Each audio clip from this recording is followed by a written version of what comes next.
Well, welcome to the first discussion of the introduction to political philosophy with a focus on democracy and why democracies fail. So for those of you who I haven't met, welcome. I'm Martin, and I'll just very briefly advert to why the school exists, and then begin to discuss this course.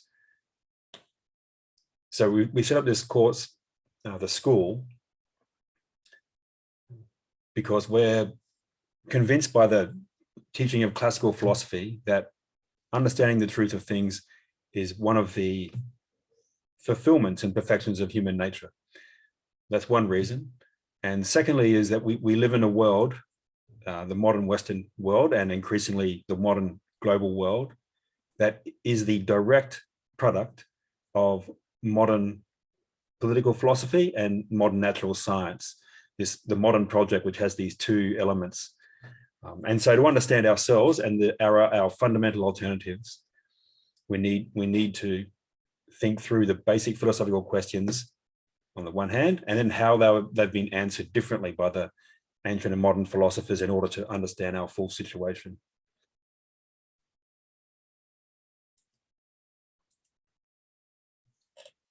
Now, as for this course, I'm going to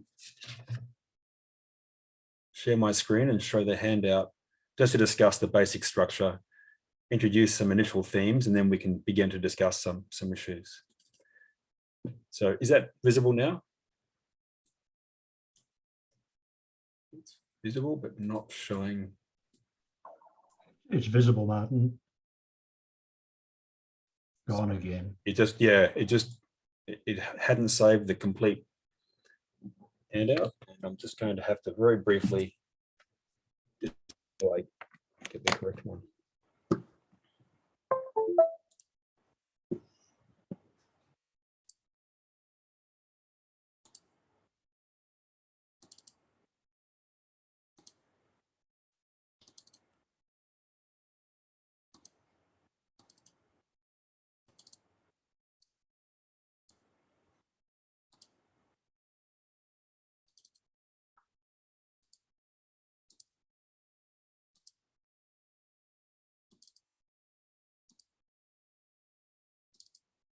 Right.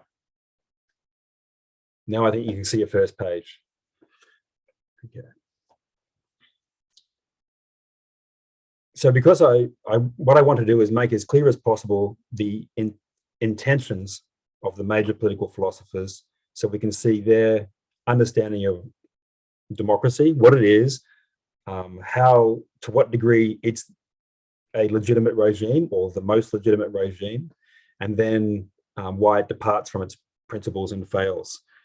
And the reason for that is obvious, that I think in the modern Western countries, we are losing touch with our understanding of the principles, and we have a very simplistic political debate, and we need to reground ourselves in either in the modern or the ancient principles. And I'm going to suggest that the modern principles by themselves are inadequate, and we need the broader principles of the classics to supplement them if we're going to preserve the gains that modern political philosophy has brought about. But that's obviously my interpretation, and it could be completely wrong. And my fundamental intention is just to try and make explicit the principles of the major thinkers in political thought. So today's discussion, I'll begin at the beginning with what is political philosophy, and some objections to the possibility of political philosophy, and reply to those objections. And then we'll have a break around 7. And in the second part, I'm going to introduce Plato's book on justice, that is Plato's major book of political philosophy, The Republic. And I'm going to introduce the parts of the book which are now divided into what's called books 1 to 7. A book is a roll of papyrus about 30 A4 pages long. So that's the major 2/3 of that book. And just to bring out one or two dilemmas he raises, or as to use his term, paradoxes of justice and of the political community and its relation to philosophy.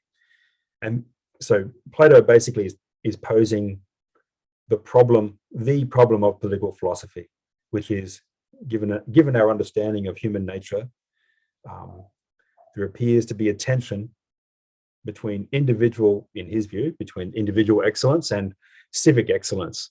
And that, so he poses that problem, which is then, in a sense, answered by Aristotle. But I just want to pose the problem this evening by discussing an outline of the first part of his text.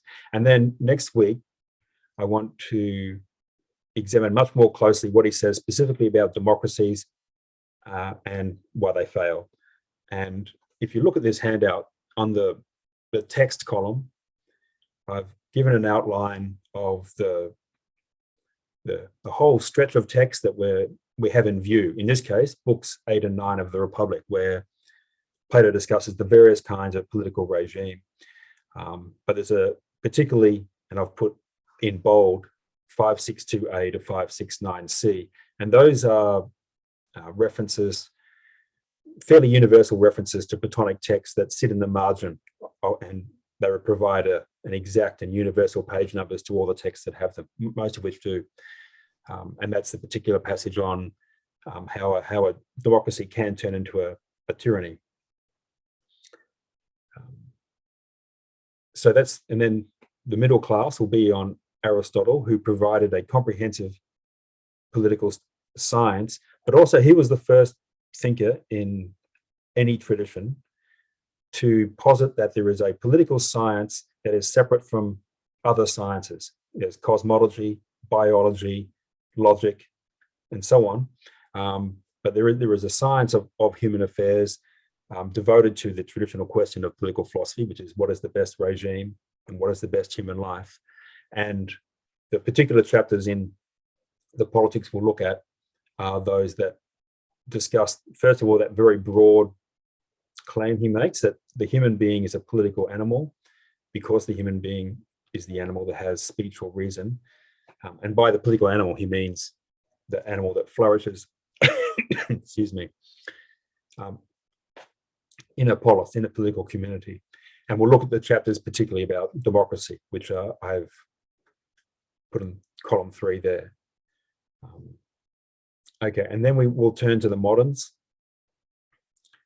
who broke with Plato and Aristotle, beginning from Machiavelli, but our time is limited, so we'll begin with Hobbes, who was the first person to say, I have established an entirely new political science, therefore completed the project that Aristotle began, but in an entirely different direction, because he failed to bring about the goods of peace and prosperity that should have been the result of a successful political science. That's his claim, and he's the first person to make that very loudly on his own behalf. And he doesn't teach explicitly, doesn't teach that democracy is the best regime, but he lays the foundation for our entire notion of human rights. And that becomes the modern foundation for the priority of democracy over other forms of government. And Locke is the proponent of modern republican liberal democracy. One moment. So we'll look at parts of his second treatise on government. And then we'll look at some passages from the first book of Rousseau's Social Contract. I'm still deciding which exact sections of Rousseau and some of the other later thinkers to cover. So I'll send around an updated version of this when I've picked out the page numbers. And the last discussion will be on the overturning of the modern paradigm by what we now call postmodern thinkers, postmodern political thinkers. And one of the most important of those is Nietzsche, who who argues that modernity ends in nihilism, in the notion that we have no ability to tell a better from a worse way of life, and therefore we have no ability to tell a better from a worse political regime. So political philosophy in the traditional sense is impossible. Now, Nietzsche immediately distinguishes between weak nihilism, which faces that and then says, well, I'll just become a happy sheep and indulge in the specifically human abilities of comfort and food and pleasure and so on. Against that, his whole project is in favor of what he calls a strong nihilism. So his claim is that given that there is no truth about human ends and about political life, therefore, the only way in which a noble political life can be developed is through a kind of intellectual and spiritual tyranny. And the major teaching in our universities is characterized by people like John Rawls, who wrote a book called A Theory of Justice in 1971, probably one of the most, well, it is the most referenced work in political philosophy or political science. And he advocates for what Nietzsche calls weak nihilism. That is, everyone should find their own pleasure. And this is his example. For example, say you feel fulfilled by counting blades of grass. Then we should arrange a society around your activity and so on. And then the last author we'll look at is Leo Strauss, who wrote an essay called What is Political Philosophy? And Leo Strauss is one of the more learned people in the entire history of the tradition, and one of the great understanders of political things. And he tried to revive classical political philosophy in response to what he saw as its decline in the hands of people like Nietzsche and Rawls. And then, I'll attempt to sum up what our current alternatives are. So that's a very brief overview of where we're going and the text we're looking at. Now, I've put on the Dropbox link, have I sent that round? I will check, and after we finish this evening, I'll send around the link, because all of these texts, if you search on your Brave or DuckDuckGo or anything else as opposed to Google, then all of these texts are readily available in a multitude of editions. I've put on the Dropbox Republic, books 8 and 9, a copy of Aristotle's Politics, translated by Carnes Lord.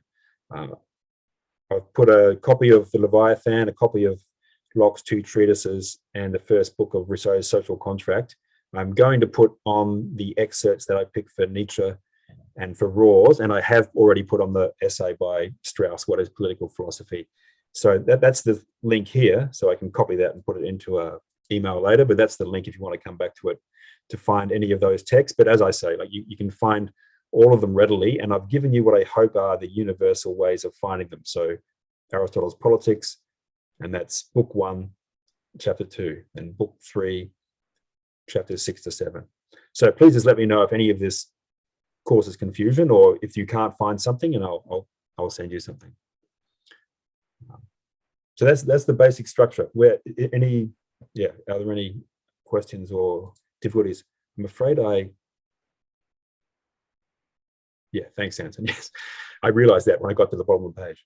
I'm not the world's greatest monitor of the chat, so please feel free to ask something in the chat, but please also just interrupt and discuss at any point, because that's what I hope to encourage.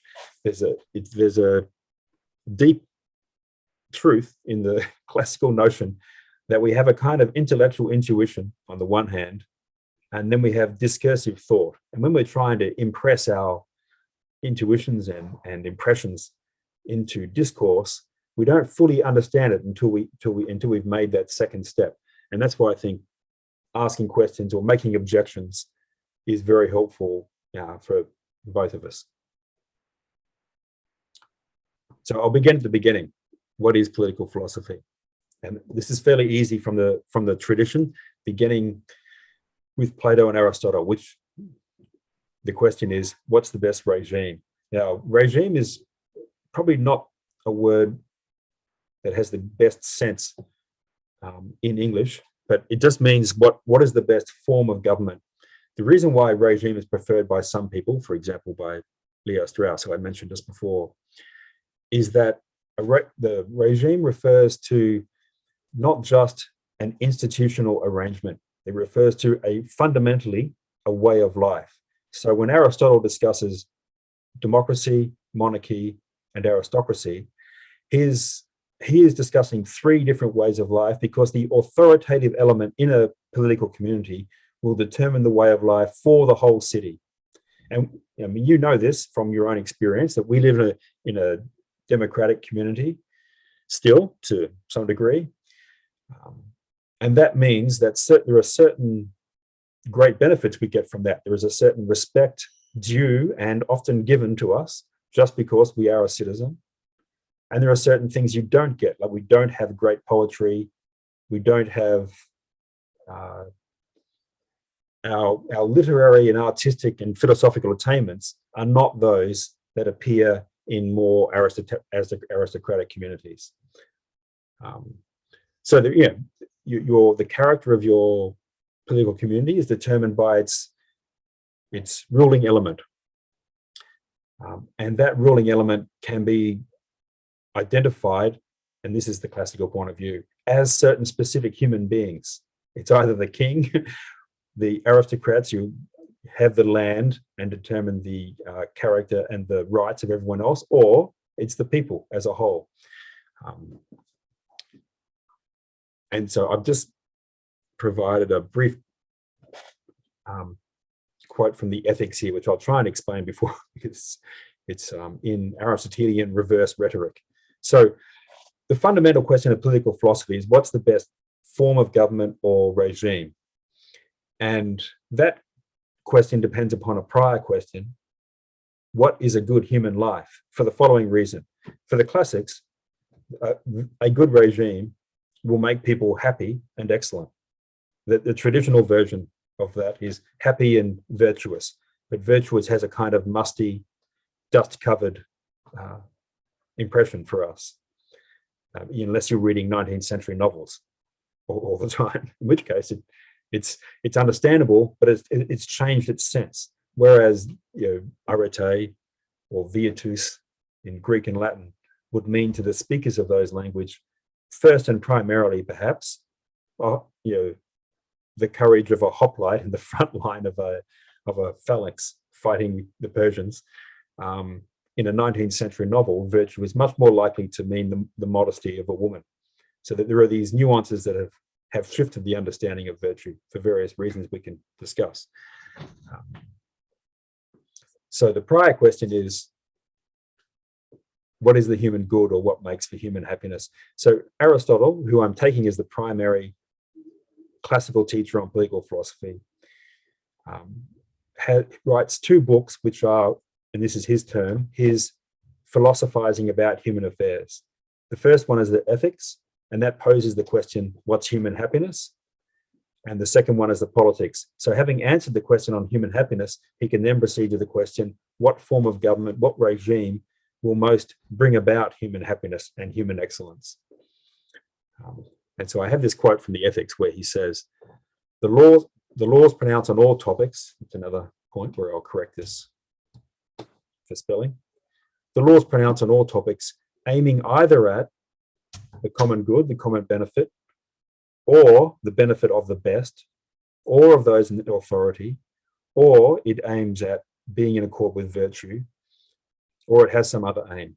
As a result, in one way, we say that those things capable of producing and preserving happiness and its parts, the parts of happiness, are just. So I'll translate that out of the sort of mangled translation that I produced, and B, misspelling.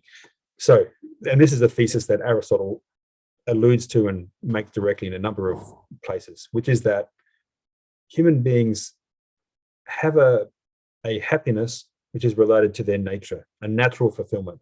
That natural fulfillment depends upon the exercise of their natural capacities. And his word for that is their virtue. If you're exercising your natural capacities, then you're excellent or virtuous. So excellence or virtue is the key to happiness from Aristotle's point of view. And then if that's true, which he takes to be true on his argument in the Ethics, then the political regime that supports human excellence and ultimately human happiness is the best regime. And a regime is an agreement about what justice is, or what is just. So therefore, we can say that those things capable of producing and preserving happiness and the parts of happiness, which you might say are the virtues. That's what justice is. So that's the classical point of view. And now that, because the assumption is that we can understand what human happiness is, that it's something accessible to the human mind, and it's what should be instantiated in a political community, that means that the founder of a political community is a human being acting in accord with their intelligence. And that's the highest figure in political philosophy, is the legislator. And that changes with modern philosophy, as we'll see. I mean, we don't talk about legislators, although in America, up until about 25 minutes ago, they would constantly refer to the founding fathers, the legislators of their regime, as being the highest objects of veneration and deference. You begin from what they taught, and that's a very classical understanding of things. But we tend much more to talk about these things that come in late modernity, like culture. Now, culture implies, as the word implies, like cultivation, that the principles that have grown up in a community emerge organically and are not an object of knowledge.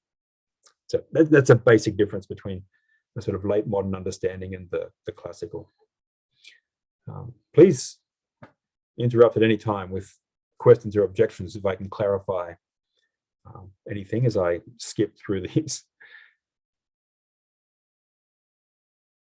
Okay, so the basic terminology, which, and all of our words like derive from ancient Greek words, most of them, some of them from Latin, but the term political philosophy, political derives from the word polis, which means a city. Often you'll find it translated city-state, which is not helpful for a number of reasons. I'm just going to say city. But politica, from which we get political, politica means the things of the polis, the things that relate to the polis. And philosophy is etymologically the friendly affection for wisdom. Sophia is wisdom and philos is friendly affection. So political philosophy is the attempt to be wise about the political things. So the first term that we have here, city, is in Greek polis, and it means the political community, but in a very specific sense. It's something that's larger than a tribe or a family and smaller than a nation. So Aristotle thinks, and Plato completely agrees, and Xenophon agrees, and a lot of the tradition agrees, that you can't have political life in a nation or a family. It's got to be in some intermediate size. Because if you're going to have any kind of a voice in a political meeting or in a judicial case, there can't be 10 million citizens. And this idea constantly comes back into political thought. Rousseau brought it back on the modern basis, the completely different understanding of human nature. He brought this back in, and he favored small city-states like the cantons in Switzerland. Okay, so the polis means a political community to which there are certain limits. To which there are certain limits, depending upon our human capacities for recognition of other people, communication, and so on. Correlatively, a citizen, we get that from the Latin, but the Greek word for it is polites, which obviously is related to polis. It's the person who belongs to a polis. And the strict definition given in Book 3 of Aristotle's Politics is that the citizen is someone who shares in political and judicial rule or office.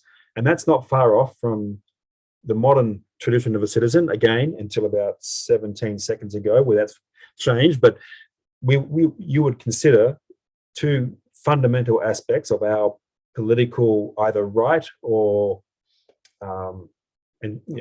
our right, that we can vote and that we can serve on a jury, our right or duty. Those would be two fundamental things, and that's precisely what Aristotle means. Another Greek word is politeia, and that's usually, I'm going to translate it often as regime, and it means, as I tried to explain before, the form of government of a political community, and it refers to the authoritative element, whether it's one or a few or many people, And therefore, because we're always concretely dealing with human beings with the classical understanding of political philosophy, it therefore refers to a way of life that is paradigmatic for the whole political community. So if you have an aristocracy running your political community, you'll have a different way of life than if you have a democracy or a monarchy, and so on. And then, of course, as Aristotle discussed, there are things that there are mixed regimes, and Great Britain is a perfect example of a mixed regime. It's had a monarchy, which since 1685 has been severely limited in its powers, but it's still had a role, and it's had a parliament, which looks like a temporary aristocracy, except they're voted in periodically by the people, and that's the democratic sovereignty of that regime. So that, but it is a mixed regime in the classical understanding. Any questions about any of this thus far?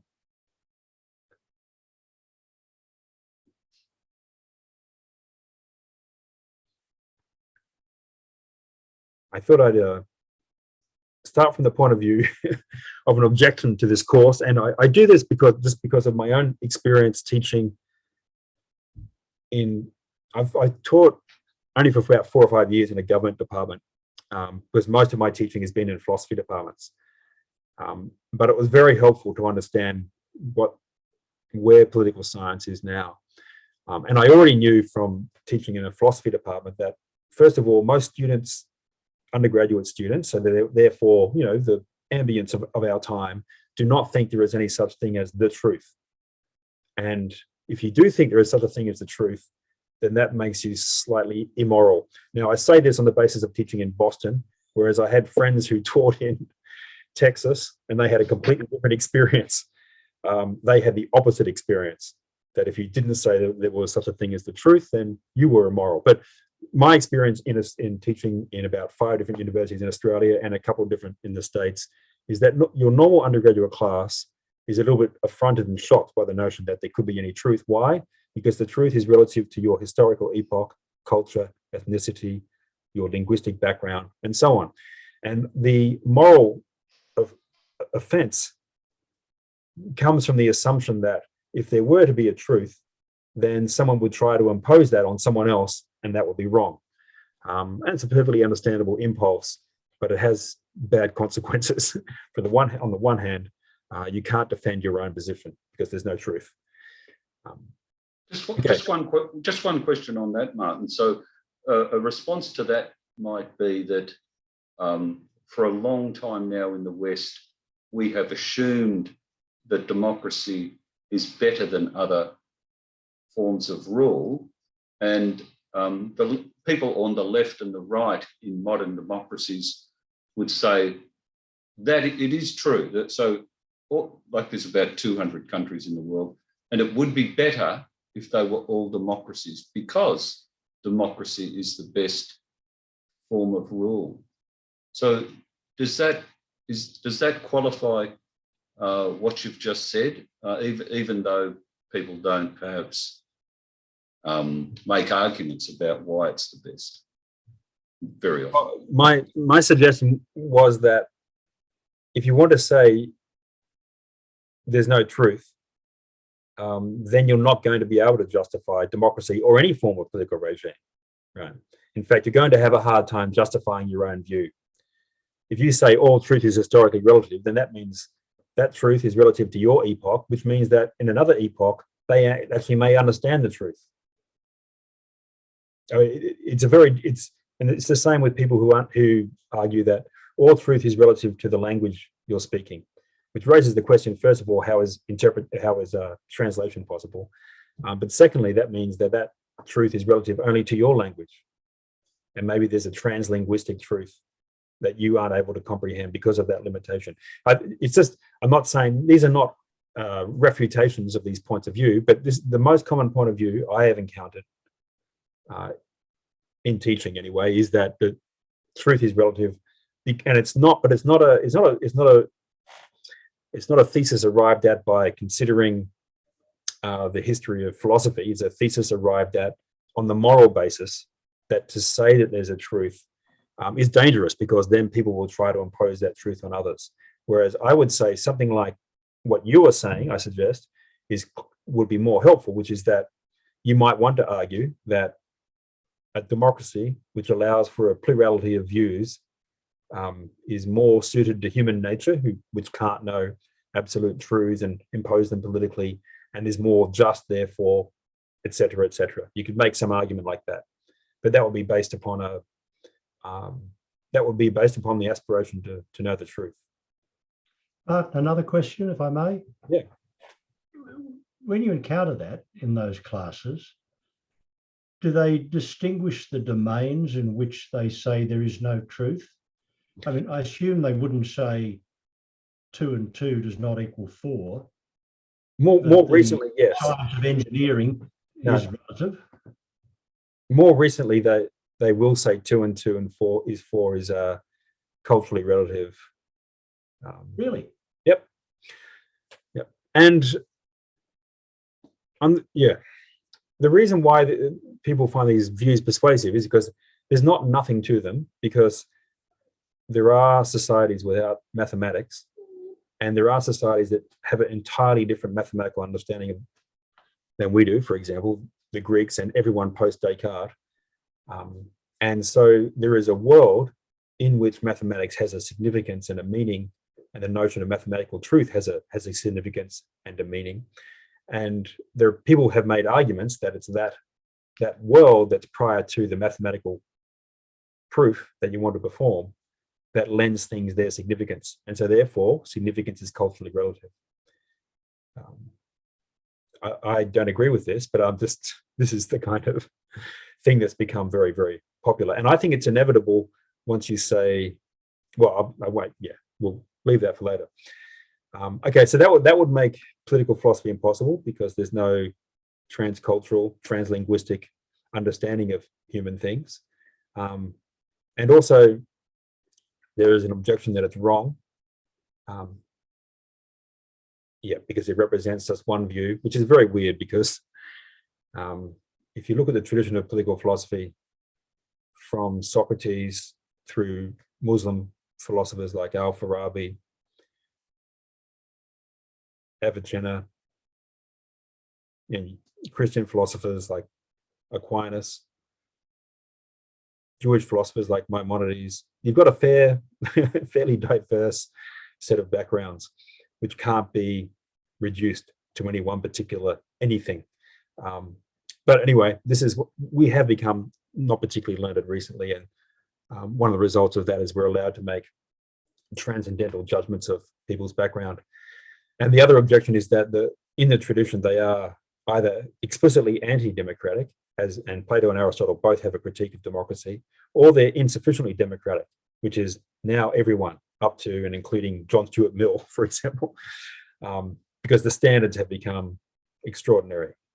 So those are the objections. And I just point this out on a disciplinary basis. So when I was in a government department, that should say government or politics department. So in the traditional view, and this sort of petered out in the 19th century, political philosophy is the central part of government. And then there are subsidiary aspects to it. Whereas now you have the various empirical research. So comparative between different political systems, constitutional. And so in the States, it's into their constitution, views on health, on health systems, and so on and so forth. And there's the only central teaching is how you conduct the empirical research. So the methodology has become what political philosophy used to be, and political philosophy has been replaced by the history of philosophy.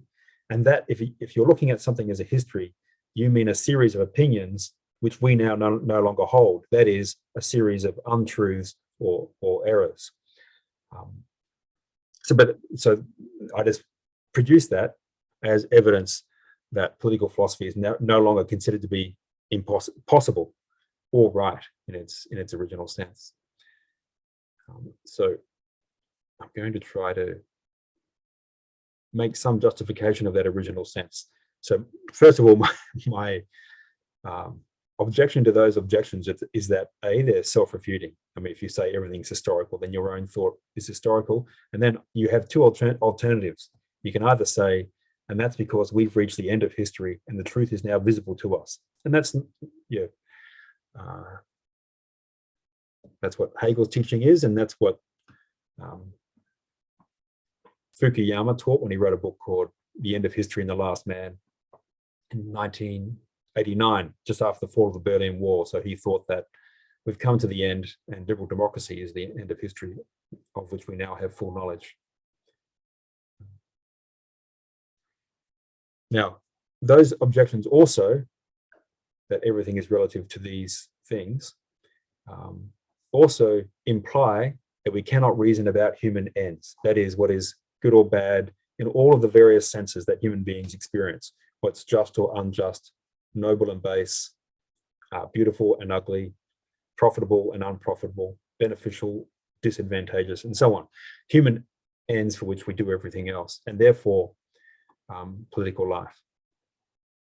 Now, I offer, first of all, merely empirical evidence that it's not best to be guided by that suggestion that we can't reason about human ends. Because we had a couple of experiments in the 20th century with either A, reducing political life to a science, in this case, the dialectical materialism of communism, or B, the rejection of the notion that political life is amenable to any kind of analysis, and therefore the straightforward attachment to one's own in National Socialism. And both of those were obviously catastrophic and murderous disasters. So empirically, we have some reason to question our assumption that political philosophy is either not possible or it's been completed. So my first suggestion is that to even understand this question broadly enough, we need to look not just at modern political philosophy, but also at classical political philosophy, precisely because the moderns, when they make their arguments about human nature and therefore the nature of the best regime, they do so as a critique of classical political philosophy. So we need the ancients and the moderns to fully understand our situation. Now, modern political philosophy wanted to succeed where they thought the classics had failed. And they thought the classics had failed because they failed to bring about basically peace and prosperity. And the early moderns are writing in the 17th and 18th century, just after the religious wars in Europe that reduced its population by a quarter, and other conflicts that seem to demonstrate that we had not arrived at an amenable, secure public order. However, to do that, they argued that we cannot reason about political ends because these are up to the individual, up to one's individual pleasure. The only ends that are knowable and universal are the ones that are not specifically human, such as safety and pleasure. Yeah, safety and pleasure. Now, this has, over a period of hundreds of years, these implications have been worked out, and it tends to lead in either of one or both of the following two directions. If human ends can't be known, and we can only know the means to life, then what we need is a universal political science in which we reduce human beings to elements in a calculus by which we try to produce, what was that? The Bill and Melinda Gates Foundation has a motto, something like, so that everyone can live healthy and productive lives, healthy and productive, which is a formula of what you would want a slave to be. If you were someone in the horrific position of being a slave owner, I bring that example up because it appears in Aristotle, that who discusses slavery and why it's unjust, actually. But healthy and productive just means you're capable of doing work for someone else. It does not mean you have any specific fulfillments yourself. And that is where our political science has tended. And that's what's increasingly going to happen with the digitalization of finance and so on. That's on the one hand. On the other hand, if you can't reason about human ends, then you get your meaning from your identity, from an attachment that is either supra or sub-rational. you can't reason about it, and so on. And as many people have pointed out, there has been a kind of growing tribalism in our political life in the modern West, and that's to do with this. That's a direct implication of the fact that we can't reason about human ends, so therefore we are attached in an unreasoning way to some group. And I think the most salient danger now is from the first aspect of those two implications, which is that once life has been fully digitized, it's then fully under the control of someone who may potentially be beneficent, but is more likely to be tyrannical, given the course of human history. Okay, so my suggestion is that we need to rethink the principles in order to see what our true alternatives are. So, classical political philosophy. So, as opposed to an attachment to what is merely one's own in an unreasoned sense, philosophy in its original sense is the attempt to transcend one's own to understand the whole of human existence. And so this enterprise began with the discovery of the notion of nature, or that there are natural principles of nature as a whole and of human nature that can be known. But the central question of philosophy then becomes, what is the natural good for a human being, or what is happiness by nature for a human being? Now, the discovery of nature is the discovery of the following distinction: the distinction between nature and what's held or believed or opined by a particular people. So the first philosophers claimed that the discovery of nature is the discovery of the principles that show you the kinds of things that are and the ways in which they act, their character, or their species, or their forms. In Greek and Latin, the word for form or species is related to words for seeing. And what they mean is this simple thing that when you look around you, if you're a human being as opposed to a cat or a worm, if you look around you, you don't even have to consciously do it, but you divide the world up into kinds: artifacts, human beings, other animals, clouds, stars, so on and so forth.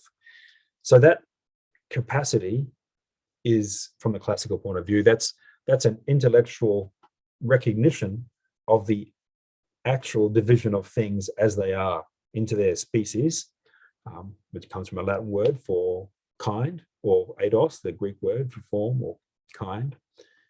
And that's fundamental for the classics, that our experience of the world is into natures or species or forms, into different kinds of things.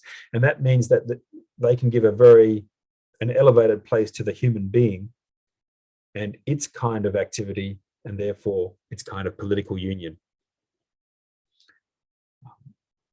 So, and I gave the example there that for Aristotle, the human being is the most political animal, and that is a comparative. He refers to ants and bees as being political, but not as political as the human being. But the reason we're the most political animal, and therefore, is because we're the animal that has logos, which is a Greek word meaning speech or reason.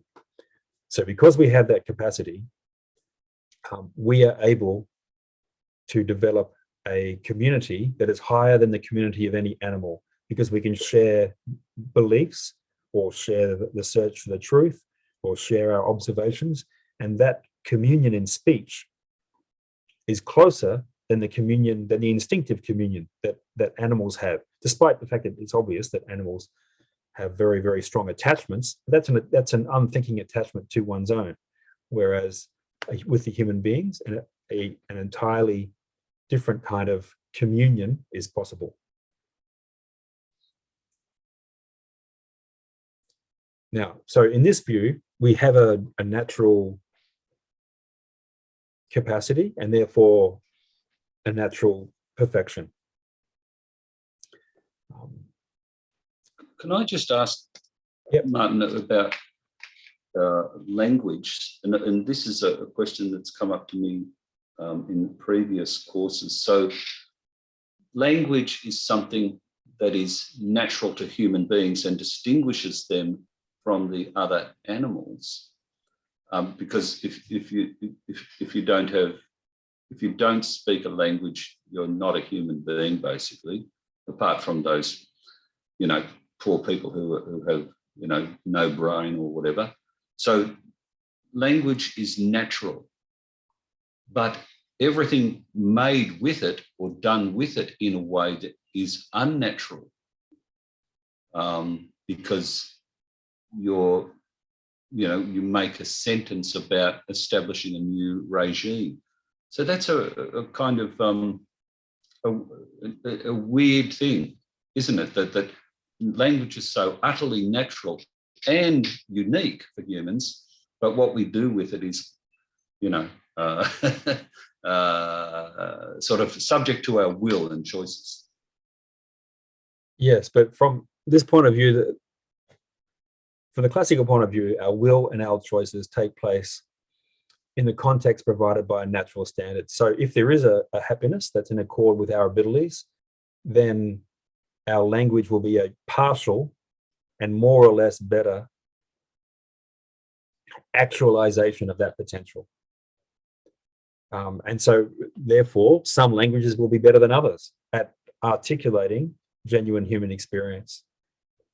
I think our language now is in very poor condition because we use words that don't have meaning a lot.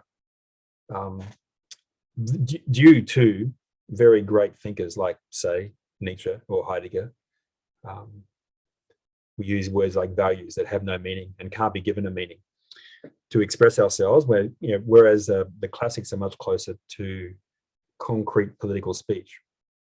So the way I would characterize the situation that you describe is as follows. For the classics, because we have certain natural ends, we invent the means to fulfill those ends. So the formula that Aristotle has for this is art completes nature.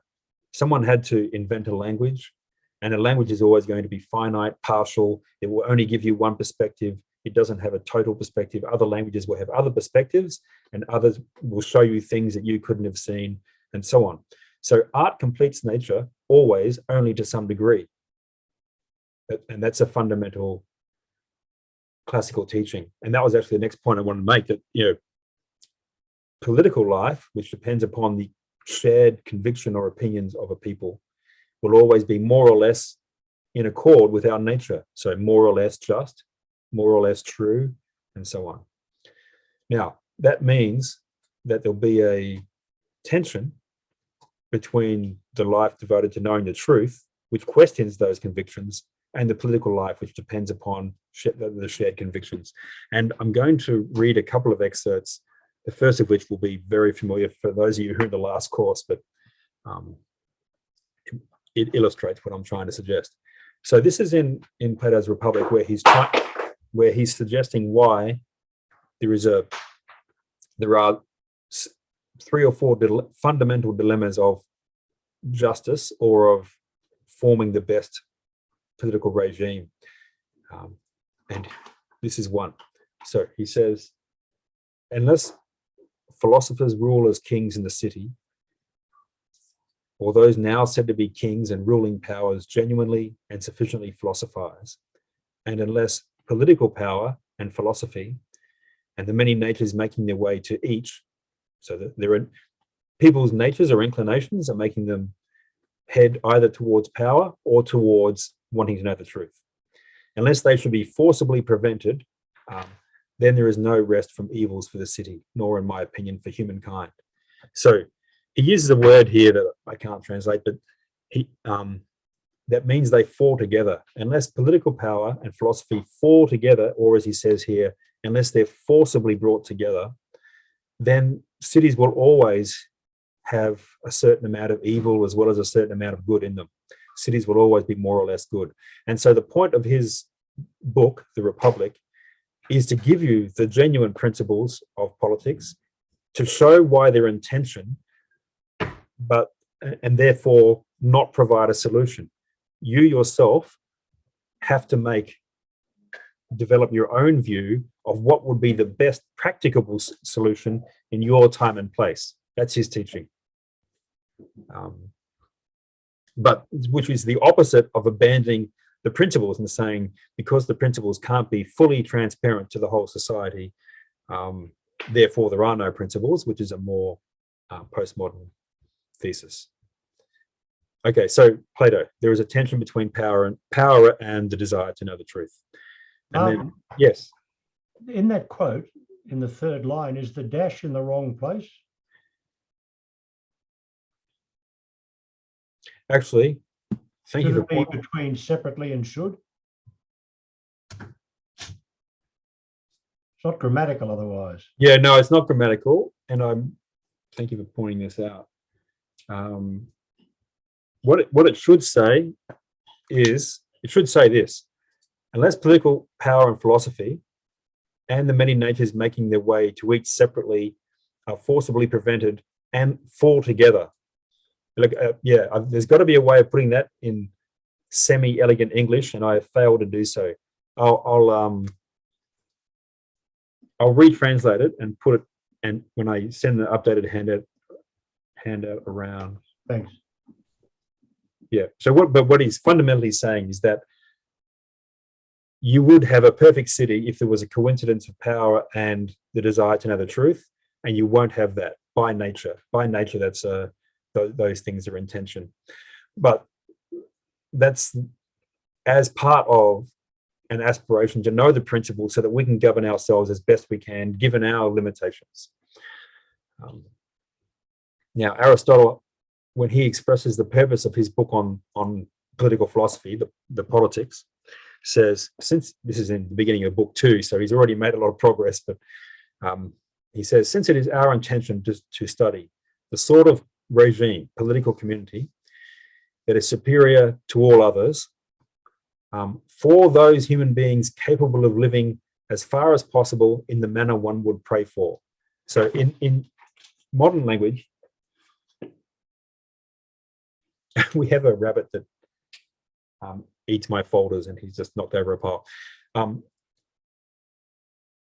We would say there's an ideal political community, and what the way Aristotle expresses it, just use a traditional phrase, which means, the highest that you would wish for or pray for. That's the highest. So for those capable, if you were capable of living as you would wish, that is, if many of the limitations were taken away. Okay, so our intention is to study the best regime for those in the best conditions. We should also investigate other regimes, both those in use in some of the cities that are said to be well managed, and any others spoken of by certain persons that are held to be in a fine or noble condition, in order that both what is correct in their condition and what is useful may be seen, and further, that to seek something apart from them may not be held wholly to belong to those wishing to act the sophist, but that we be held to enter into this inquiry because those regimes now available are in fact not in a fine or noble condition. So Aristotle is extremely dense, and everything refers to everything else, so it's difficult for me to pull out easily extractable quotations. But so we want to, the reason we want to study the political community because we want to know the best way of life for ourselves as a whole. To do that, we should investigate both the cities that are actual, which are praised, and he means Carthage, which is not a Greek city, it's an African city, as well as Sparta and Crete. And he also means those which have been proposed by Plato and 2 other pre-Platonic political philosophers.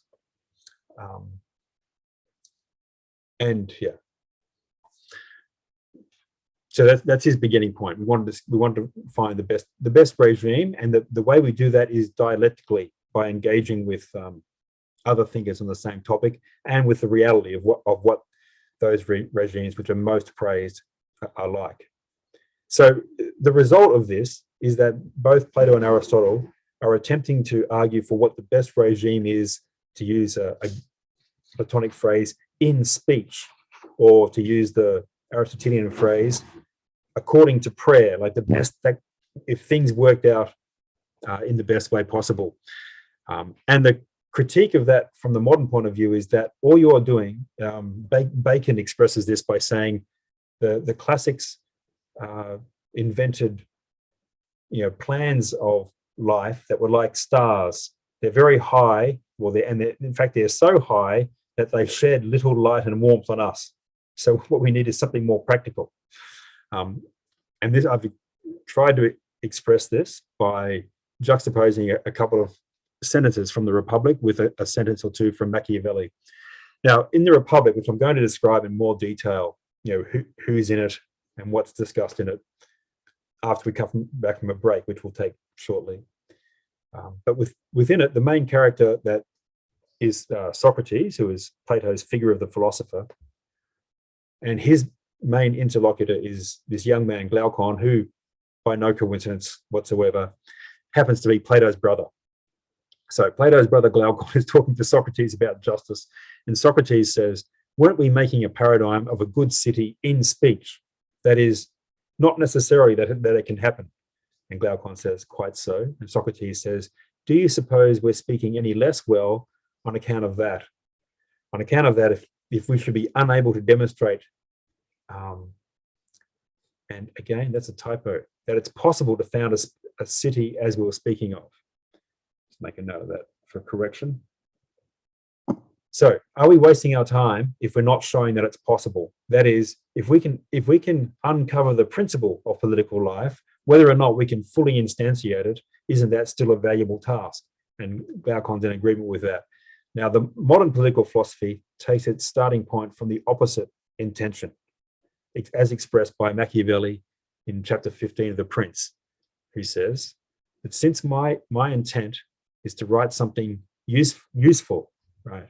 So we have a different understanding of what's useful. Understanding the principle for your own practice is not useful. What's useful is something you can directly apply. Something useful to whoever understands it, it has appeared to be more fitting to go directly to the effectual truth. That is, the truth that can actually change things, not the truth that can just be known, right? The effectual truth of the thing than to the imagination of it. So we don't want an imagination of a city that can appear in speech only, or that would be something you would imagine and would be according to your wish or prayer. What we want is something that we can actually effect. And he says, and many have imagined republics and principalities that have never been seen or known to exist in truth. For example, Plato and Aristotle. For it is so far from how one lives to how one should live, that he who lets go of what is done for what should be done learns his ruin rather than his preservation. Now, so what he means is that if you take your orientation by this notion of virtue or happiness of the classics, you will be ruined, because other people pay less attention to what they should do and do what they do, which is lie, cheat, connive, and you will learn your ruin rather than your preservation if you aspire to profess to these elevated virtues. So we must be concrete and hard-headed and realistic. Now, that appears in the book The Prince because it appears to be advice for how a prince should rule, should deceptively rule tyrannically. That is, actually be a tyrant while appearing to be pious and just and so on. But Machiavelli wrote another book called The Discourses, which is much more Republican, but it has the same basis. To build a genuinely possible republic, we need to build it on the low, firm basis of self-interest and not these highfalutin notions of happiness and excellence. Now, and this is fully developed in the very great political philosophers of modernity, Thomas Hobbes, John Locke, and Jean-Jacques Rousseau. And we'll look at those in our fourth discussion. So I'll just go through this very brief reasoning of Hobbes, and then we'll have a break.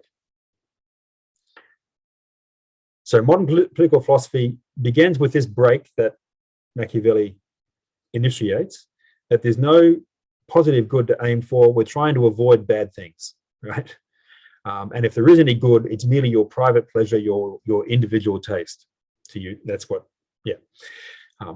So therefore, it's useless to inveigh against people's passions and exhort people to virtue.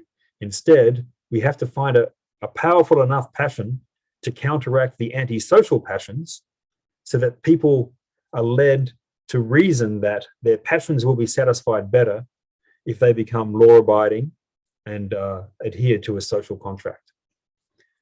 And that reasoning is established partly in this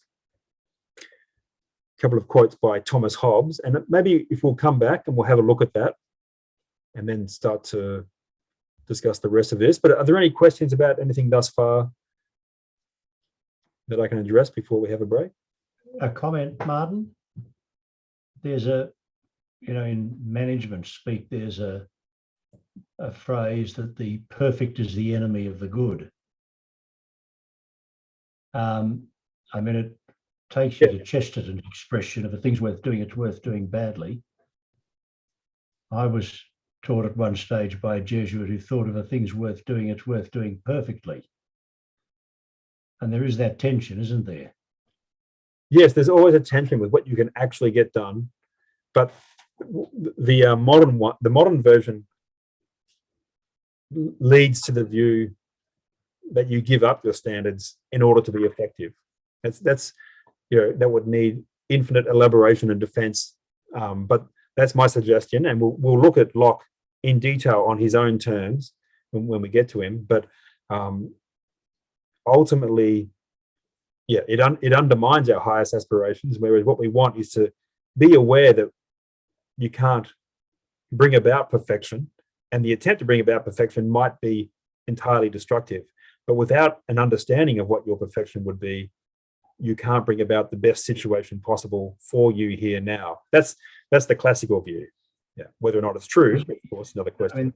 That's where I was heading, that without knowing how it's done perfectly, how do you know how much of it to sacrifice in order to be effective? Yeah, that's part of what I wanted to suggest overall, which is that I mentioned that I think our political danger is the elimination of free human life through our being part of an algorithm, right? All of our behavior being controlled and nudged and so on and so forth. And you only get to that point if you're not looking at human beings selecting between ends and having the capacity to become excellent and happy. Rather, you can only look at human beings that way if you think their only ends are to become healthy and productive. And that's why I think we need this supplement of this understanding of the classics to the gains we have made from the moderns in extending rights and so forth. There's a couple of examples. Plato, I think, tried to educate political rulers who were over in Sicily without much success. And Aristotle apparently was a teacher of Alexander. And in the 18th century, Diderot tried to educate Catherine in Russia. All of them apparently were disillusioned by their efforts. But it seems that in the world these days, we've got people who are highly educated in the let's say the technical sciences, have done a wondrous job of having our political rulers adopt exactly that technical disposition. Yeah, that's what I'm suggesting is the implication of early modern and Enlightenment thought, is that you can only have that comprehensive teaching if you reduce human beings to something somewhat less than a human being, if you reduce them to their conditions. And then you can have experts say that this or that policy will give you the best outcome. And you don't have to allow for the establishment of people's own character and understanding of their ends. That's what I think is the problem. Martin, when we come back, can you recommend your preferred translation of Politics and Ethics? You gave us one for the Republic in the last course. Yep. I'd be interested in what version you recommend. Absolutely. As the best translation and hopefully commentary. Well, so I've put on Dropbox the translation of the Republic, which is by Alan Bloom, which I think is the Alan best Bloom, translation. The translation of the Politics is by Carnes Lord, Carnes, Chicago University Press, and they also publish what I think is the best translation of the Ethics, which is by Robert Bartlett, and I think it's Susan Collins. But Chicago University Press, Aristotle's Nicomachean Ethics. I think those are easily the best two translations for Aristotle. And the Rousseau, there's this very good thing. You can get 2 volumes in the Cambridge Political Theory series with the pinstripe red on the blue background, edited by Victor Gurevich, who's an excellent scholar. And I've put the translation I have is by him in the, we can discuss Nietzsche and so on when we get there. So if we have a break and come back at 7:20, you can bombard me with objections, and then we'll run through the Republic. Speak to you then.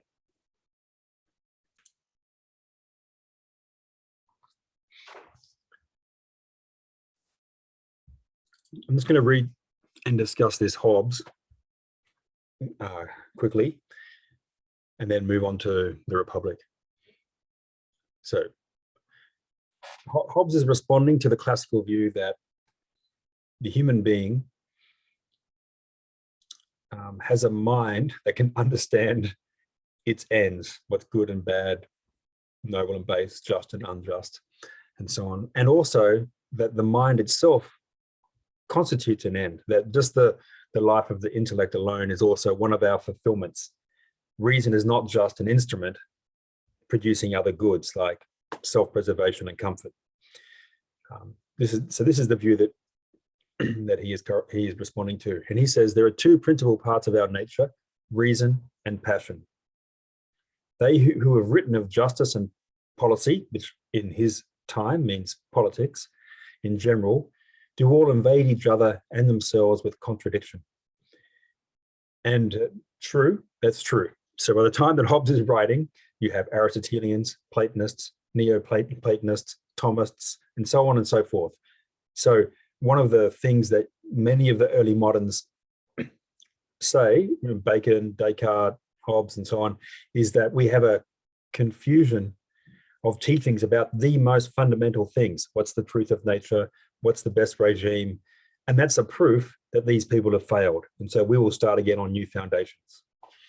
Okay, so people who have taught thus far on this topic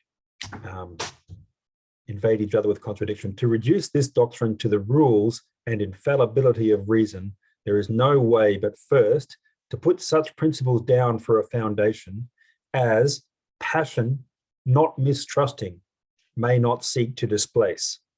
Now, he's compressed a lot in this thought, but this is what he's saying. Our understanding of political things must be founded on the passions and not some empty appeal to people's rationality. People are moved by passions and they only use their reason to get what they want. So we will found it not upon some mythical virtue that's discoverable by reason. We will found it upon what actually moves people. Okay, and afterward, to build thereon the truth of cases in the law of nature, which hitherto have been built in the air on this notion of a virtue discoverable by reason, by degrees, till the whole be inexpugnable. Now, that's a very typical modern thought. Contradiction indicates the tradition has failed. We must start again on foundations. And the foundations are the strongest principles that explain all other phenomena. So human beings, passion explains their behavior, not reason. Okay, so second paragraph. And for as much, or as we would say now, because as necessity of nature maketh men to will and desire bonum sibi, their own good. So by nature, human beings desire their own good. Now, Aristotle begins with exactly the same premise in the first few chapters of the Ethics. Human beings by nature desire their own good. That leads him, first of all, to the thought of happiness, and then to virtue as the instantiation or the means to happiness. It leads Thomas Hobbes in a different direction. So people desire what's good for themselves and to avoid that which is hurtful. And the emphasis is going to be on avoiding the hurtful. But most of all, that terrible enemy of nature, death, from whom we expect both the loss of all power, power being the aim now, since there's no positive end, what you want is power to enable you to fulfill any end. No. From death, we expect the loss of all power and also the greatest of bodily pains in the losing. Well, given the state of anesthetic science at the time, yes. It is not against reason that a man doth all he can to preserve his own body and limbs, both from death and pain. And that which is not against reason, men call right, or jus, or blameless liberty of using our own natural power and ability. It is therefore a right of nature that every man may preserve his own life and limbs with all the power he has. So this is, I mean, I think these paragraphs are extraordinary condensations of what goes on in early modern philosophy as opposed to the classics. So the classics say that, yes, there is by nature right, or what is just by nature. But that right or justice involves us doing right to others. So right is relative to our actions in relation to other people. Whereas he is saying, and so therefore you could say that what is right or just is our duty. And that's meant to be an aspect of our fulfillment of our potential as human beings. Whereas what Hobbes is saying is the contrary, that what's fundamental is your right to do whatever you think necessary to preserve your own life. That's fundamental. So right precedes duty. Now there are duties, but they follow from the right. In fact, Hobbes thinks that, well, he teaches that you have a duty to obey the sovereign totally, no matter how tyrannical you may think he is. So therefore, Hobbes does not propagate modern democracy, but he lays the entire foundation, and Locke builds on that foundation. Human beings are by nature apolitical, they're asocial, and they come together to form a society so that they can preserve themselves. So what he's saying, if you put those two quotes together, we want a political philosophy based upon the strongest possible passion, which is the fear of death. And if we appeal to that passion, we can appeal over other passions. For example, the greed that leads to theft. And we can say, well, if you thieve, we'll shoot you. And also, if you don't thieve, then you'll be part of a community in which you will protect each other from thieves, and you'll be protected from these harms and from the harm of being killed. So therefore, your reason will lead you to fulfill that passion as opposed to other passions. Okay, so that's an encapsulation of the change to the modern teaching. Now, what goes with that modern teaching is the notion that reason is therefore an instrument of your most powerful passion or of other passions. Ultimately, though, what this means is that your reason can't judge between ends. Hobbes has to make an argument that our strongest end is avoidance of a particular evil, dying, right? He doesn't have a positive end. The positive end is power, because the more power you have, the more you can fulfill any number of ends as they please you. Now, the problem with that is that ultimately it means you can't know what's good for you, literally. And that tends to lead people not to inspired varieties of creations. It tends to lead to depression, which is why we have so much talk about mental health these days, because there is a genuine problem where we do not teach people that there are genuine fulfillments that they should attempt to aspire to. What we teach them is that they should create their own way of life, totally, ab initio. Okay, and in the absence of a reasoned attachment to a particular way of life, then we replace that with unreasoned attachments to our own in a variety of senses. And as I've mentioned before, we tend to replace the ends of life with their condition. So, for example, health and productivity as opposed to happiness and excellence. And that leads ultimately, I suggest, to the subjugation of human nature to the natural and the social sciences. And if you combine the natural and social sciences together, you have social media. Now, last point. All political regimes are based on shared convictions about what justice is. If we can no longer think that one way of life is more just than another, then we are no longer going to be attached to, in this case, democratic principles, and we're going to have a regime change. And I think that's underway. That's my suggestion. So that's the overall situation. I've touched upon the difference between the ancients and the moderns and how some of the implications of the moderns lead to consequences that are unfortunate, that I'm suggesting are unfortunate. And I think I put some extra material here, which I don't think we absolutely need, and instead I'll go to the Republic. But any comment, question, or objection to what we've touched upon thus far?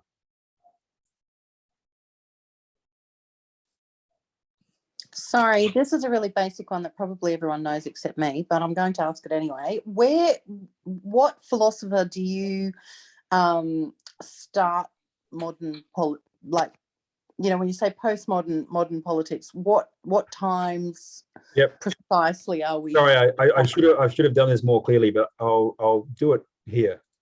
I'll just refer to people and time. Oh, okay, sorry. So yeah, no, I was just skipping over this, but I shouldn't have done. So there's the background to the background of philosophy is philosophy is discovery of a Greek at about 650 BC. His name was apparently Thales. We don't know much else about him. He did say that water is the first of all things. Now, prior to him, the highest principles of Greek society were the gods, as taught by Homer and Hesiod. And I put in a quote by Heraclitus, not the Heraclitus, the pre-Socratic philosopher, but Heraclitus, the grammarian, who wrote on Homer and others and edited some of the texts. And I just thought it was a beautiful expression of just how thoroughly imbued Greek children and adults were with Homer. And the central teaching of Homer is about the gods, and it sets the horizon for the whole of the Greek people. Now, the importance of this is that the gods are somehow the upholders of the law of the city. And I have a misspelling here, which I'll correct when I edit this again. But this is Socrates talking to Euthydemus in a work by Xenophon. And he says, "Don't lose heart, Euthydemus, for you know that to the inquiry, how am I to please the gods? The Delphic god replies, by the law of the city.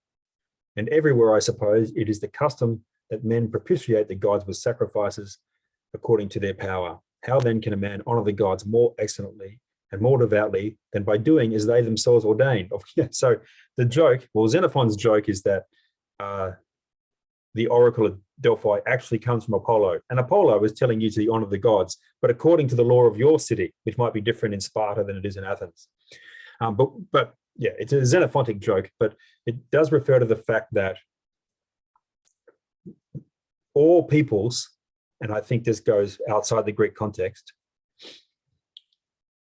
express their principles in written and unwritten laws, not laws in the sense of parking regulations, but law in the sense of the unwritten principles that hold a people together. We would now say culture, but for reasons I've suggested, that's not quite adequate to this understanding.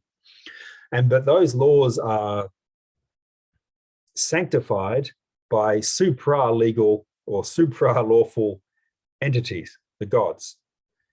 Now, philosophy understands nature as the highest, and therefore philosophy comes immediately under the suspicion that it doesn't believe in the gods, and Socrates was put to death for not believing in the gods accurately, because he did not believe in the gods. In period, and this is a more than a historical interest, philosophy developed, let's say 650 BC with Thales, Anaximander, Anaximenes, and then Heraclitus, Parmenides, Empedocles. And these early philosophers understood nature to be the knowable principle of all things, and therefore the highest things, and therefore the gods and their laws of the city, these are irrelevant.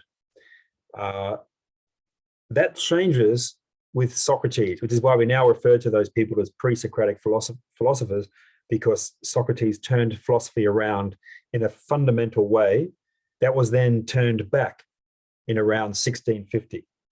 So I have a quote there from Cicero, which some of you who've been on previous courses will have heard 20 or 30 times before, but Cicero says, Socrates was the first who called philosophy down from the heavens, that is, the study of the natural phenomena, most of all the cosmic phenomena, and placed it in the cities and introduced it into homes and obliged it, forced it to examine into life and morals and good and evil. So philosophy is initially unimpressed by the laws and the customs of the city because it's discovered what is in direct contrast to the law and custom, which is nature, the genuine truth of things. Socrates understands this in a much more complex manner, that all of human life, including science and philosophy, is in some sense a production of a particular language and so on. Therefore, we have to understand ourselves as we have to understand the natural principles by which those productions occur. I haven't explained that extremely clearly. But what he intends is that we have to justify ourselves as thinkers, as philosophers. And why is that a good life as opposed to another way of life? And that's the beginning of philosophizing about the whole range of human affairs, justice and nobility and so on. And okay, so, and I've skipped any discussion here of medieval philosophy, just we don't have time, and that'll be a separate course at some point.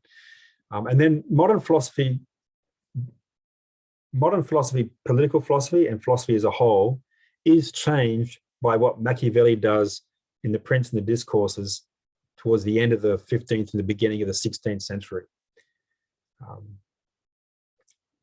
But the reorientation is then really brought to light by people like Bacon and Descartes and Leibniz on the side of natural science, Hobbes, Locke, Rousseau on the side of political philosophy.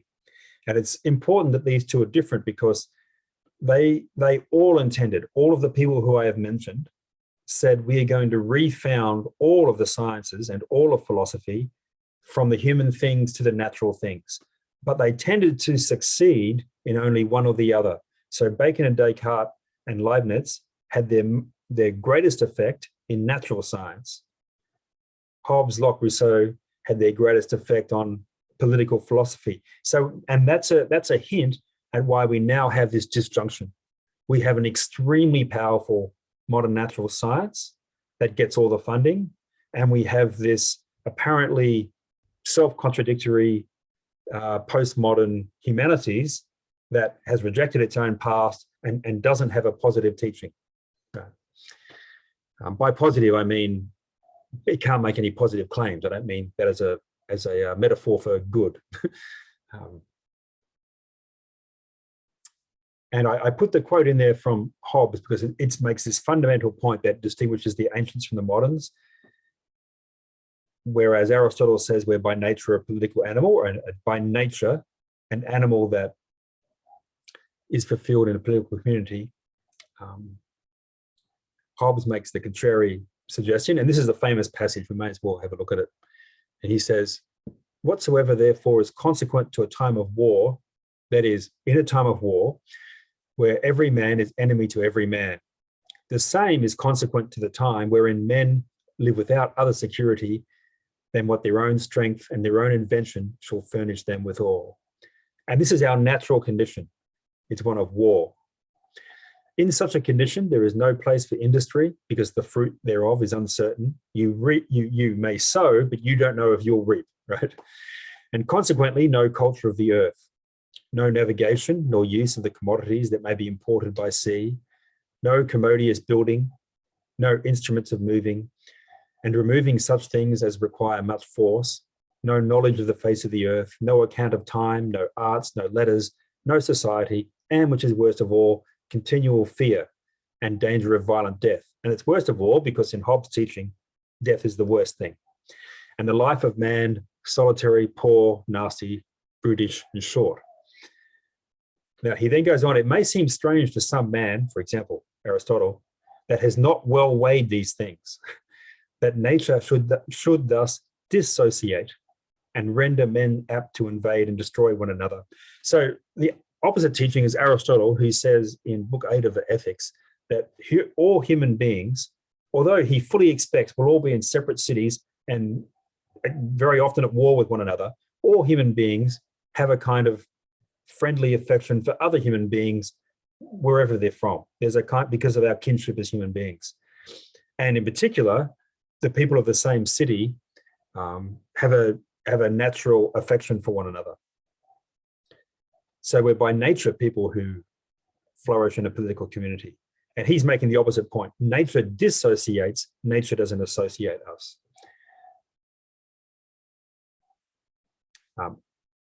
I'll just read a little bit further because there's some typical Hobbesian cheekiness. Someone who makes this mistake and doesn't think that nature dissociates people, may therefore, not trusting to this inference made from the passions, the inference that Hobbes has made, that because we're motivated by our passions and not our reason, we therefore are in competition with one another, desire perhaps to have the same confirmed by experience. Let him therefore consider with himself when taking a journey, he arms himself and seeks to go well accompanied. When going to sleep, he locks his doors. That's not my misspelling, that's the spelling at the time. When even in his house, he locks his chest. And this when he knows there be laws and public officers armed to revenge all injuries shall be done to him. What opinion he has of his fellow subjects when he rides armed, of his fellow citizens when he locks his doors, and of his children and servants when he locks his chests. So therefore, Hobbes is saying, look, you all do this, so therefore we don't really trust anyone, and we take these precautions. And as a whole, we need to take the precaution of unmitigated obedience to the social contract in order to be safe from having our right to life infringed.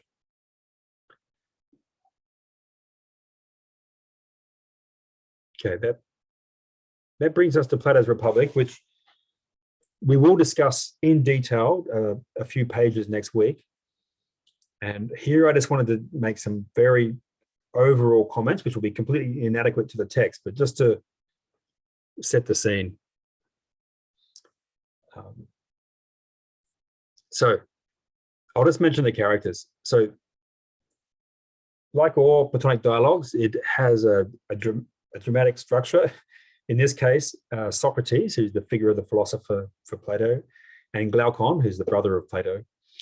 Socrates and Glaucon have gone down to the harbor of Athens, and they're now leaving, and they're brought back by a man called Polemachus, who has a slave, who is here referred to as the boy, and Polemachus and his slave are with Adeimantus, who's another brother of Plato, as well as these other people, Lysias, Euthydemus, Thrasymachus, Charmides, Cleitophon, and Cephalus. So Polemachus drags back Socrates and Glaucon to his house, and there's a kind of, there are chairs already set up. It's actually, I think it's an ambush. They want to ambush Socrates, who is the person who teaches that you should be just, with this man Thrasymachus, who is what we'd now call a rhetorician, a teacher of rhetoric. He wrote a book on rhetoric, which no longer exists, or a sophist. And the rhetoricians or the sophists drew the conclusion from what we call pre-Socratic philosophy, that the conventions, the principles of the city are a kind of myth and they have no substance.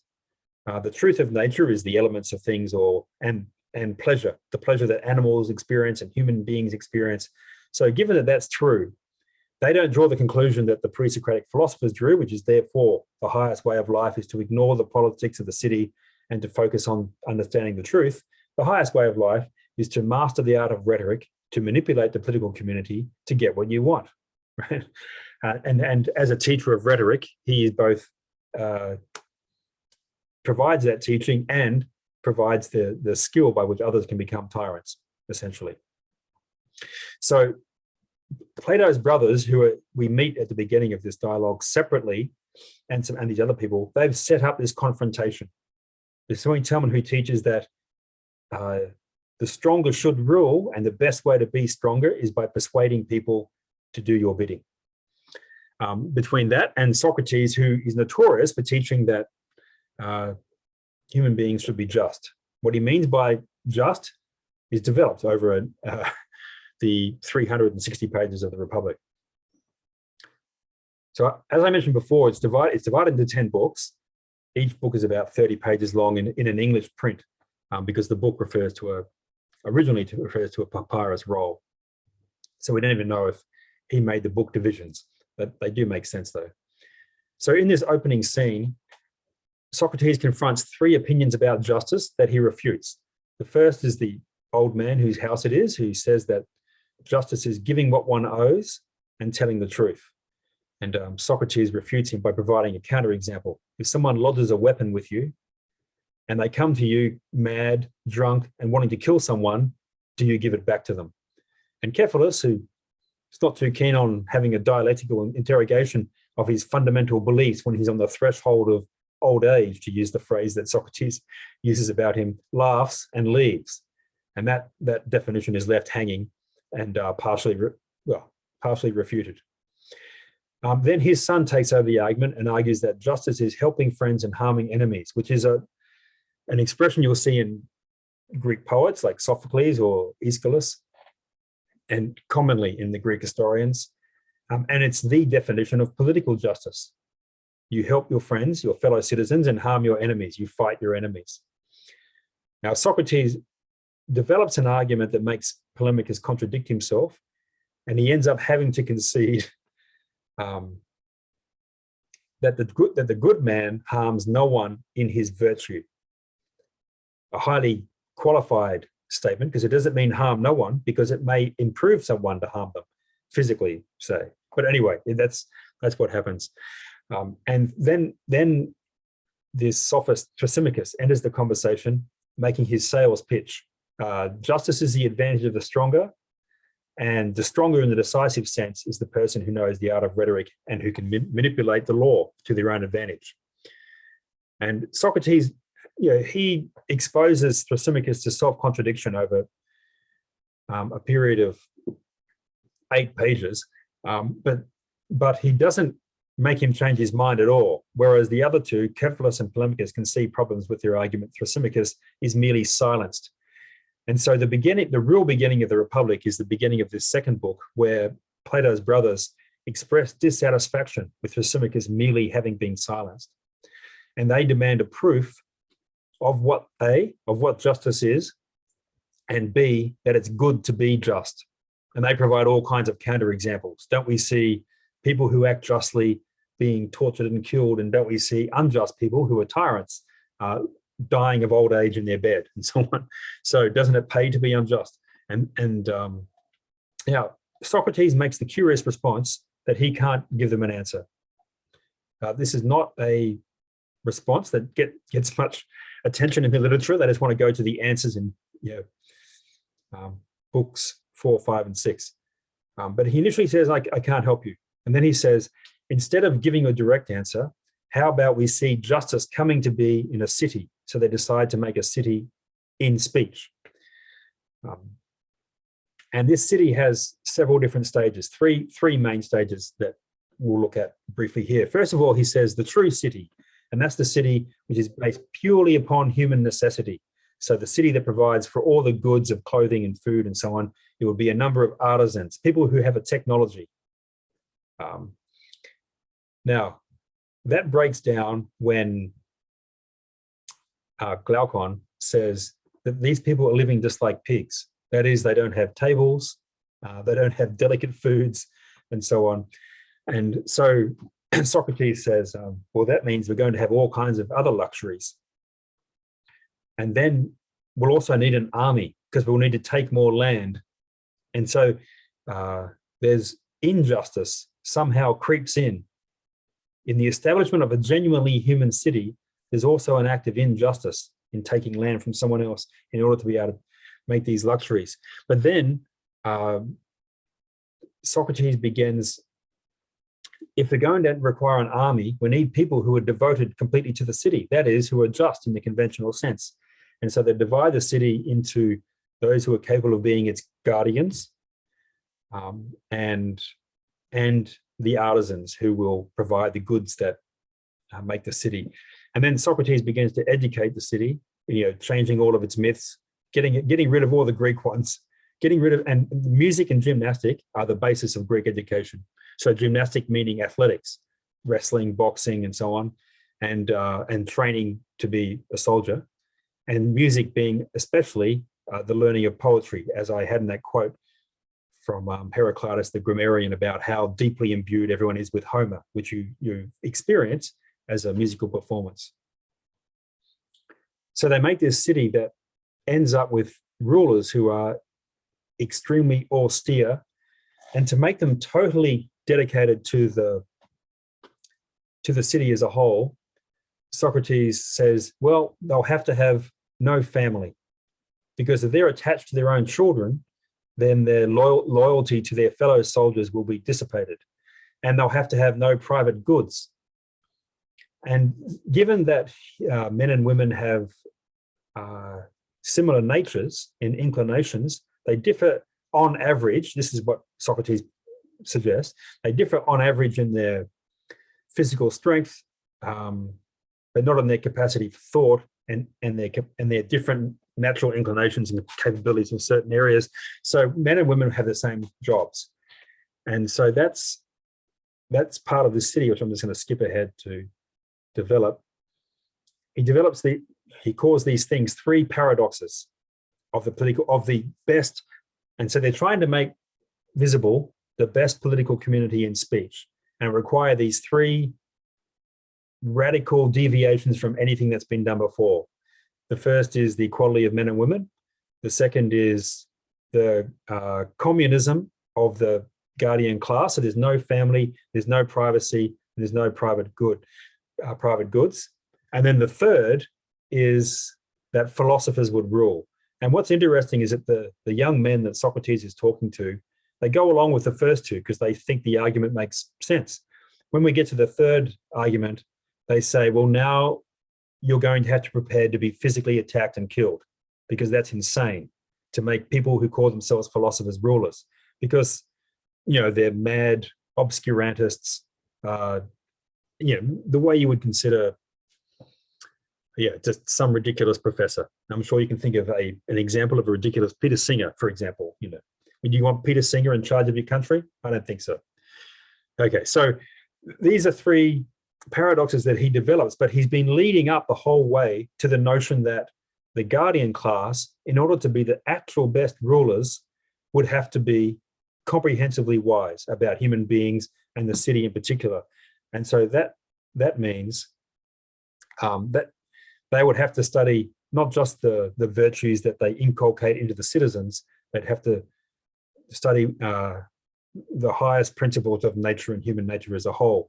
And that's developed in these middle books. Some of you are in the last course where we discussed the cave image, which is one of the three images of the image of the relation between opinion and wisdom. We don't need the details for our purposes. What we need to get to is the political aspect of this. So Plato has Socrates pretend by the end of book 7 to have established the conditions for a just city. It has those conditions I mentioned before about the community of men and women, their equality, and no privacy, no private property, and the rule of philosophers. And so that means we've ended up now with three classes in this city. The guardians, the genuine guardians, who are also philosophically wise as well as able to fight. And then the second class they're called the auxiliaries, who can fight but aren't philosophical. And then we have the artisans who produce the goods that the city requires. And these three classes are paralleled with three forms of the soul. And this is part of the fundamental teaching of this book, The Republic. So the guardians represent initially calculation or intelligence or wisdom, so the mind. The auxiliaries, who can fight, represent spiritedness. There's this Greek word thumos, which means heart, and what you put your heart into is what you're spirited about. But it has this, and then and then desire. So this is meant to be every human being. Every human being has a mind. Every human being is spirited about some things, is indignant about some things, and every human being has desire. And the proportions in which we develop those capacities, that forms the character of the life that we have. And from the Platonic point of view, your intelligence should be in charge. You should have a properly developed desire for certain things, a properly attenuated desire for other things. Your spiritedness should be in proportion to its object, but your intelligence should be in charge. Now, in the Republic, the only people who have that proper proportion are the very few people who are philosophers. So his teaching is that the full human potential is only reached by a very few who develop their intellect, and therefore the other parts of the city, the majority, are living according to what he says are noble lies. So the best city in speech is not the one that lives in the light of the truth as a whole. It's not an enlightened city in the modern sense. It's one in which a very few people teach the appropriate lies or myths to the rest of the population. And then that's meant to be a paradox. So the love of the truth is somehow in charge of a city built on a lie. And that's meant to show that the tensions within which human nature that any political philosophy must face. And Aristotle's teaching as a whole is a response to that. I have left far too many details than we could properly discuss, but there's no need to comprehend all this. This is our background to our discussion next week, because that brings us down to book 7. And we're looking at books 8 and 9. So at the end of book 7, I'm just going to finish on this point of Platonic irony. He says, okay, having been through the kind of studies that you would have to go through to be genuinely a philosopher, we've therefore shown that you can have a just city. It's possible. When the true philosophers take power, that is, philosophers who know the actual truth. And one of his interlocutors says, well, how could it actually happen? And Socrates says, well, the easiest way is if everyone over the age of 10 is sent out to the countryside, and we bring up everyone under the age of 10 in the laws of this city, because you can't just come into a city and start teaching it noble lies. They'll reject you as mad and so on. Now, that's meant to be, I not only hope, I'm quite sure, not a reference to the kind of crimes that some regimes, like say the Cambodian Pol Pot regime, which murdered its whole intellectual heritage, all the teachers and so on, in order to bring up its young in a new teaching. We've had variations on that crime several times in the 20th century. It's a kind of suggestion that this really isn't possible. You can't start from the beginning. And then at the beginning of book 8, he confirms, I think, he confirms this suggestion, that it's not really a practical suggestion, by treating it as a myth. And there's a Greek poet Hesiod, who teaches that there was a golden age that declined to a silver, and then a bronze, and then the iron age in which human beings now have to live, and so on. And he makes the metaphor of this, Socrates makes a parallel with this, that's kind of the golden age, this impossible city, and it declines to a timocracy where people love honor, which declines to an oligarchy where people love money, which declines to a democracy where people love individual freedom, which declines to a tyranny.